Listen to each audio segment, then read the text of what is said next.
AITA for going to my daughter's graduation after my son relapsed?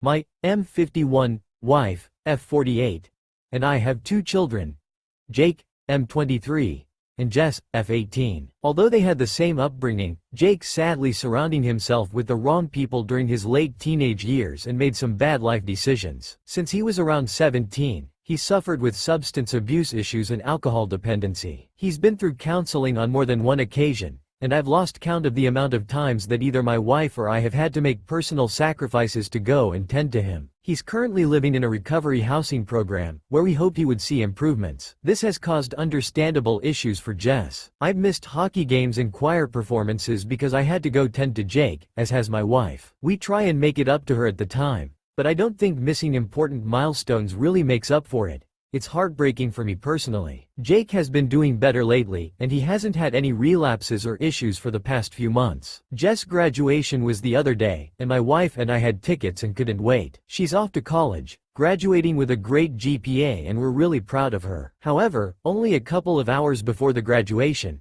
we received a call from the staff at Jake's housing program, who said that he had a relapse incident and was in a really bad way. My wife was hysterical and immediately started telling me we had to go there and help. I refused. I said that we'd missed enough events in Jess' life, and I wasn't missing her graduation. Although my wife told me how sad she was to miss it, Jake's health and well-being would take priority. I wasn't changing my stance. She got increasingly agitated and said she'd go herself, called a cab, and went. I took the car and watched Jess' graduation. It was one of the proudest days of my life, but when I saw Jess at the end, I could tell she was visibly upset that her mom wasn't there. I explained and you could tell her frustration. My wife made it to our celebratory dinner later, and she apologized, but the mood was sour. The incident with Jake was serious, but not a life-threatening emergency, and he has been admitted into treatment. My wife gave me the cold shoulder later, saying how we should have been on the same page, been there for support, and that I'd been selfish. I disagreed, saying she'd been selfish in this scenario, and she tainted Jess' moment. This went on for a while, and I ended up sleeping on the couch. I still feel I made the right decision,